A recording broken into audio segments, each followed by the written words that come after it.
Hello friends, welcome to FCBA 2021. Today we have a very special guest who will be sharing with us some insights about how NABARD is looking at the rural banking segment and what kind of policies, what kind of practices, what kind of promotions they're doing.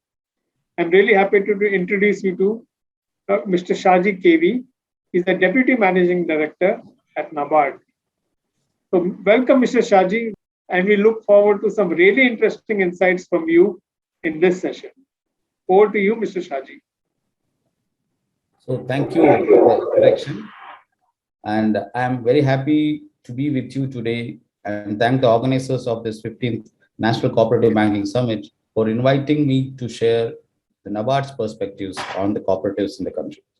I congratulate the organizers for selecting the theme, Agility for Stability, which I feel is very much contextual in the current banking and rural scenario of the country. Now, cooperatives as its structure is aimed at aggregating the smaller persons, the medium enterprises, the retail part of the economic activity. And the most important part of cooperative is the rural cooperative. And there are urban cooperative banks, which I'll be coming to later. But often the cooperatives are also referred synonymously with the rural and agri sector and of course the retail sector. This is rightly so in the case of rural cooperatives, especially primary agriculture credit and non-credit societies. The activities of these societies have a lot to do with agriculture and welfare of the farmers. But if you see the sector as a whole, it has transformed since liberalization.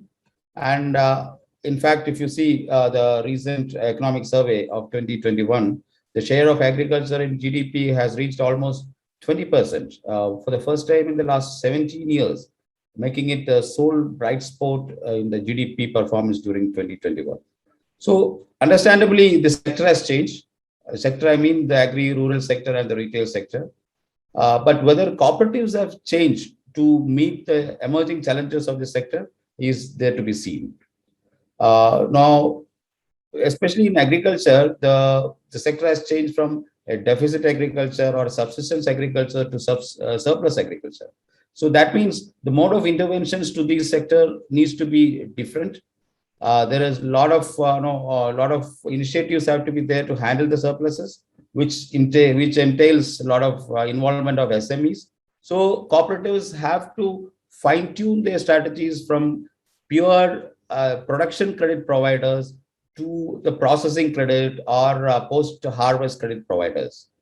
And there is a need to change the outlook of these institutions in tune with the changing realities. And for that, the agility need to be there. Agility in the same in terms of technology, adopting technology for improvement in efficiencies and all will need to be there. And Government of India has also recognized the importance of the sector and the need for transformation and need for repositioning the sector, and hence it has carved out an independent Department of Cooperation in July 2021. Actually, the department is aimed to have a focused attention for these changes. And the Government of India gives a lot of importance to the sector in transforming the lives of the bottom of the pyramid and also the rural sector and the grassroots people. Now, the cooperatives, I need not tell about cooperatives to you because you all are well versed with the structure of the cooperatives. They are different from private enterprises because they are not profit oriented per se, but they are having community focus. With a governance structure suiting that, there are different underlying values, ethics, and democratic principles are there. And cooperatives are well placed to help drive inclusive and sustainable growth. That is which is important. As the country moves towards a 5 trillion economy, there is a need for an inclusive growth and an equitable growth. Otherwise, there will be inequalities in society, for which these inequalities have to be smoothened by the active participation of the cooperatives. That is what NABARD also envisioned cooperatives. As you know, NABARD is handholding cooperatives in various aspects. Since the inception of NABARD in 1982, NABARD has been active part of the cooperative sector development. And as part of its activities, the supervisory duties of the rural cooperatives is also entrusted to NABARD as per the Banking Regulations Act. So NABARD is a well-wisher of the sector. Now, talking about the rural cooperatives, currently there are 34 state cooperative banks, 358 district central cooperative banks, and about 97,000 primary agriculture credit societies, which we normally call as PACs. If you see the last 5 years, how the cooperatives, rural cooperatives have fared, the number of accounts were stagnating at around 1.5 lakh crores. And per credit, if you see, it is only 55,000 per account credit, whereas in a commercial bank, it will be upwards of a 1 lakh amount, 1 lakh rupees per account. So necessarily these cooperatives are rationing credit, but whether they are fulfilling the entire credit needs, I am doubtful. And if you see the market share, I told that only 10% is now with the cooperatives, but this 10% is dwindling very fast. Over the last 5 years, only 3% is the outstanding in the cooperatives, vis-a-vis 36% by RRBs and 28% by cooperatives. So we are now initiating a project to computerize PACs in association with the Government of India. And as and when this computerization of PACs is done, one thing we have to see here is that it is not the CBS implementation in PACs which we are aiming at. PACs are doing a lot of credit and non-credit activities. So it is an enterprise resource planning based, ERP based software need to be there, and with all the integrations needed for NPCI and also the payment network, the other enabled systems, everything should be there. Now, another thing is the liquidity availability for lending operations by the primary societies. So now, the societies per se are handicapped because of lack of availability of lending resources, because deposit mobilization is very meager, and we can't expect deposits from rural areas as well, because the economic activity in the rural areas will be lesser, so deposit acquisition will be lower. So what we are doing is the refinancing through the state cooperative banks and district cooperative banks. We are doing that, and now we are thinking of, rather it is in the formulation stage, why can't we give credit guarantee to primary agriculture credit societies based on certain parameters, so that they can access other modes of finance as well, like from commercial banks or RRBs, apart from refinance of NABARD. So this also is one activity which will be taking it forward in consultation with the Government of India, so that cooperatives are free and they can access finance at their will. Now, coming to mergers are the in thing now. A lot of mergers are hearing in the public sector banking space. Mergers happened in some of the rural cooperatives. Also, mergers have happened. But as a principle, NABARD may not encourage mergers, because cooperatives are meant for regional focus and rural focus, area specific. Lot of activities are there. By merger, that regional focus will be lost. One positive of merger is the economies of scale. But these economies of scale can be achieved by integrating the back office operations, that common structures for back office. But in the front office, they should remain as different entities catering to the region-specific needs of the area. So now mergers among cooperatives, we as a matter of policy, we may not encourage. NABARD may not encourage, but then economies of scale, yes, we know that. So for that, back office operations, shared infrastructure like IT and such other things can be used, which we will be also assisting. Now, one way, if you see that digitalization is the only way to go forward. So their cost of operations of cooperatives are high, and the data availability from the cooperatives is lesser, which is creating problem for the policymakers, so that evidence-based policy making is not happening. So NABARD has realized this handicap, and we have started digitizing the data of all the PACs in the country. And maybe in another 1 month, we'll be coming out with a comprehensive database of all the PACs and the stages where they are, the level of digitization, the financial capabilities, and the type of activities. So a quick survey of the activities, we found that close to 350 different types of activities these PACs are doing. So we want to codify these activities, and the best practices of these, some of the cooperatives have to be shared with other cooperatives as well. If you see the region-wise analysis of the performance, we find that normally southern area is performing well in terms of financial performance, dispensing credit and all. Northeastern, eastern areas are not faring that well. Central India also is not faring well. So we are analyzing the reasons for the failures. And recently, the Corporation Minister, the Honorable Corporation Minister, Government of India has announced its intention that more primary credit societies should be formed, and every village should have the facility of primary agriculture credit societies, which NABARD will be actively supporting. Now, NABARD, as I said earlier, is also supervising the activities of cooperatives, especially the State Cooperative Bank and the District Cooperative Bank. The powers have been given to NABARD as per the Banking Regulations Act. And willing and voluntarily also, we are doing supervisory actions on certain land development banks, which are essentially cooperatives, weavers societies, and marketing federations also. But then these societies where we are financing, we'll do the inspections as well. So now what we are trying to do is that we have to protect the interest of the sector, to protect the interest of the depositors, to protect the financial viability of the institution. Our focus during supervision will be that. Now, right, for that, we are now following the CAML-SC approach, that is capital adequacy, asset quality. We'll be seeing management performance, earnings, liquidity, systems, and compliances. And now we are developing a supervisory software for doing it through an efficient manner called SuperSoft. Through that, remote supervision also is possible, and offsite surveillance also. Right now we are doing it, but then through system-based offsite surveillance also we'll be capable of doing it once the supervisory software is implemented.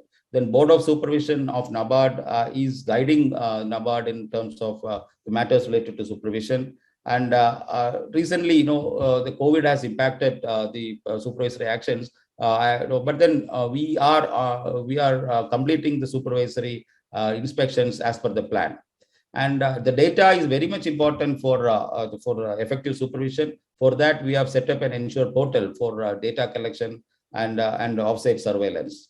Cyber security is one issue which, whenever cooperatives are going for digitization, cyber security is very much needed, because once they integrated to the payment systems, the security aspects are very important. So we are also hand-holding cooperatives, and we are also giving assistance to cooperatives to set up such softwares.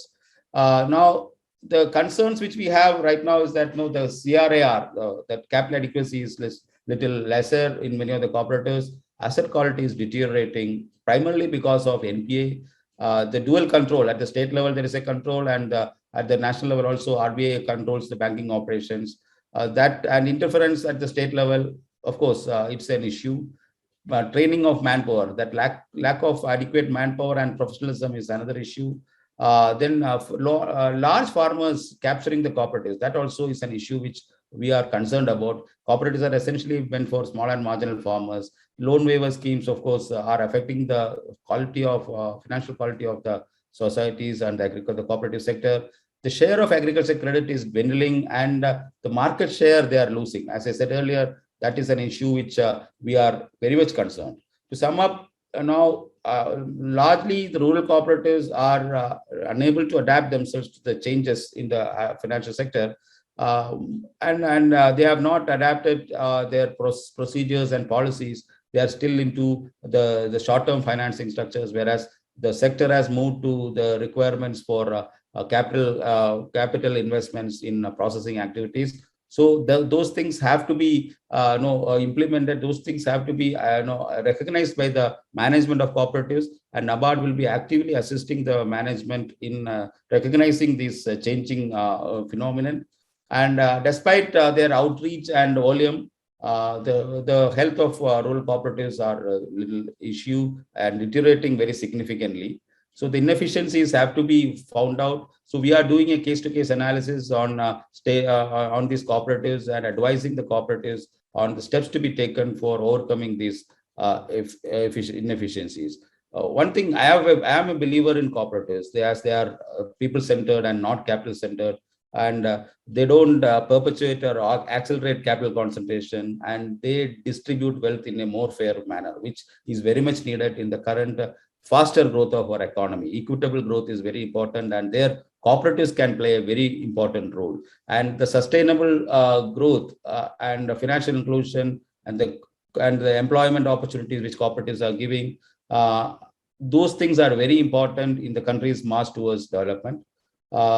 In terms of connect with the rural people, the governance structures, their ethics and democratic principles, the cooperatives are very unique, which have to be tapped for accelerated financial inclusion and sustainable financial inclusion.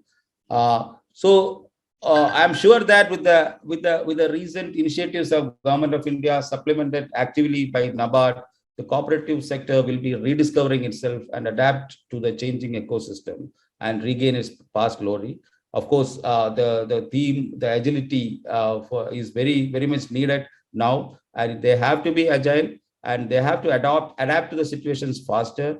They should reorient themselves to the changing needs and cater to the unserved. As I said earlier, 28% of the rural populace is still not having formal access to institutional sources of credit, and 15% is now captured by MFIs. MFIs have got efficient technological systems. Now, cooperatives should not mimic the banks, commercial banks or RRBs. They should actually find out better ways or region-specific ways which an MFI is doing, efficiency which an MFI is doing. So how they can adapt to that through digital, of course, and then capacity building. These are I'm feeling that many of the cooperatives are trying to go the commercial banking way, which is a wrong notion, which is a wrong strategy also. They should develop their own solutions for the problems which are unique to the areas. For that, they can look at the policies or procedures adopted by NBFCs, MFIs, etc., and they should adapt that. NABARD will be doing that. Will be helping the people in the cooperatives to handhold them to adapt that, and NABARD will spearhead the technological changes which will happen in the next 1 year. So next 1 year will be a watershed year. The Government of India wants that all the cooperatives should be brought into the payment mechanism. They should be in the CBS platforms, and the members of the cooperatives should have access to unhindered access to the payment services, so that the digital economy of the country is getting a boost. I conclude by hoping that the deliberations of the seminar will be meaningful, and it will come out with some actionable points for betterment of the cooperative sector in the country. Thank you. Thank you, sir, for that wonderful set of insights on what's happening and why NABARD is doing the things that it is doing.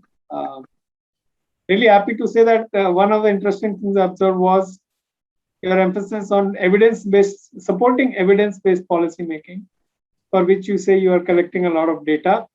I'm just curious, is this like a one-time static data collection, or is this a process-based where the data will keep getting updated? How does it work? Yeah, so now NABARD is in the process of setting up a data warehouse, which will be having capabilities of unstructured data also coming in. So what we intend is that right now we'll take the one-time data and then enrich that data on a periodical basis through a data warehouse. And we will use this business analytics and artificial intelligence to come out with solutions based on data. Okay. And you said this is like 1 month away. Did I get it right? So the data, the initial data will be ready within a month, and our data warehouse activities have started. So by January, our data warehouse also will be ready. By that time, the dynamic data, the periodical data collection also will happen, and the business analytics upon whatever data we have collected, we will be making use of that for, as I said earlier, evidence-based policy making. Fantastic. Because then it can be localized for each region rather than one policy across the country. We'll have a regional data center also for that. Perfect. So that this data center is not meant for NABARD alone. It is meant for state government. It is meant for the cooperatives who are contributing data, and it is meant for the Government of India as well. So all those who are interested in the cooperative sector will be having access. Of course, other than what the players, the immediate stakeholders, others like the unions, the associations, and all will have limited access, and we'll be happy to share whatever data they need.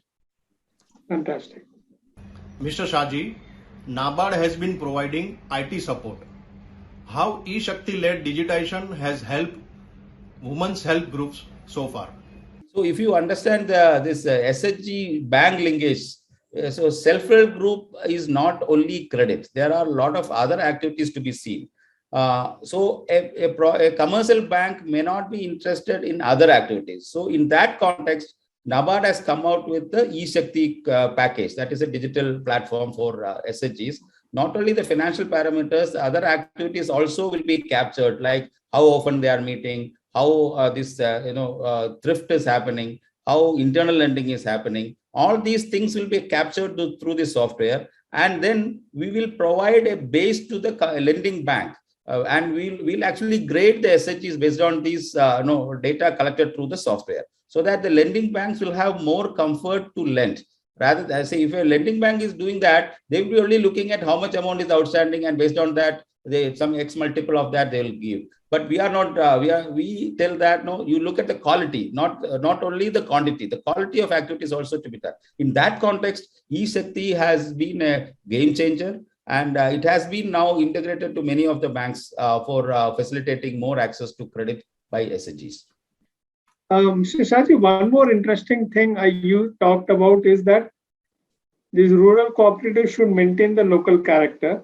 Yeah. And hence, NABARD does not recommend mergers between these PACs and societies, urban credit institutions.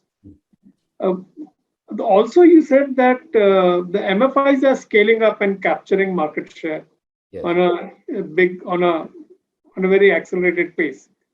So, is there something that the cooperatives can learn from the MFIs, and so that they can actually grow? Because you also mentioned their market share is shrinking. Yes. Is there something you can learn from them or partner with them in some ways? Yeah. I'm just exploring ideas. So now, if you see the nature of operation of an MFI and a cooperative, MFI believes in the data which they are collecting through most of the digital means, whereas cooperative believes in the personal connect which they have. Even though data is there in their background, but then more of personal relations. Now we want to marry these two through to cooperatives. That the personal connect of cooperative is unparalleled. No MFI can parallel that. So now if you give digital capabilities also to these cooperatives, they can perform better, and they can cater to the needs of the group of people which they are catering, because they know the people better, rather than an MFI which may be engaging some agents, maybe local, but still they have their own limitations. So if you equip the cooperatives with some digital means to supplement their personal contact, I am sure cooperatives will be catering to the needs. And if at all, the 28% which is outside the institutional sources, still they are relying on non-institutional sources. Those people also can be brought to the cooperative banking field. What are the tools devised by NABARD to help speedy decision making at PACS level? Okay, so now PACS right now are focusing only on short-term credit, especially the KCC. That too, they are having limitations in terms of resources. What we do is that at the DCC level or at the state cooperative level, we set up PACS development cells where experienced people can be engaged from the market, and then help the PACS to diversify their products. So many of the state cooperatives and DCCPs are now approaching us for such assistance. So we will foot the bill, and we will also to give them the lead. And then the people who are retired bankers or experienced finance professionals, they will study the area and customize the products for the people of that area. So that type of diversification we are trying to do. Second thing is that once the data of PACS is collected, we will also identify the weak areas of the PACS, and we will help them. Individually also, we can help them in terms of how they can go forward. The third thing is that we are now trying for computerization. Government of India has already announced a scheme where NABARD will be spearheading that program of computerization of PACS operations, where credit and non-credit activities will be computerized. It is not a CBS implementation. It is a different approach where the regional character or location-specific characters should not be lost. We are not here to kill the innovations in the PACS. We are here to help them with more innovations. For that, this software also will be helping. Taking the same point ahead a little bit, you mentioned that you're looking at an ERP kind of solution for the PACs. Yes. Now, in our interactions with the NBFCs and MFIs, we are seeing a lot of interest in them for a loan management system kind of solution. Yes. So, is there some commonality between LMS and ERP, or how do you see it? So the loan management system is essentially the credit-related activities, catering to the credit-related activities. They are having other activities as well, like storage godowns are there. They may be doing the PDS. They may be doing some fertilizer supply, input supply. These are all done manually, which is creating a lot of instabilities, fraud-prone, or leakages and all. So we want to have a comprehensive software, and loan management software will be essentially a part of this. And over and above that, there will be cyber security aspects. Then mobile payment infrastructure will be there. So PACs can themselves act as touch points, or they can also offer their services as touch points of higher tier or any other organization. So it is a comprehensive thing, and it will be a game changer. So we are devising it very carefully to ensure that so the financial sector or the CBS system of the country has matured to a sufficient stage. So now we'll take off from there, and they will be the differentiator. PAC software will be the differentiator. It will not be a normal CBS. Thank you, Mr. Shaji. It's been a wonderful session discussing with you, learning so much. Happy to know the roadmap that NABARD is working on, technology projects and all those other areas. So thank you all very much. I really appreciate having you at FCBA 2021. Thank you. Thank you.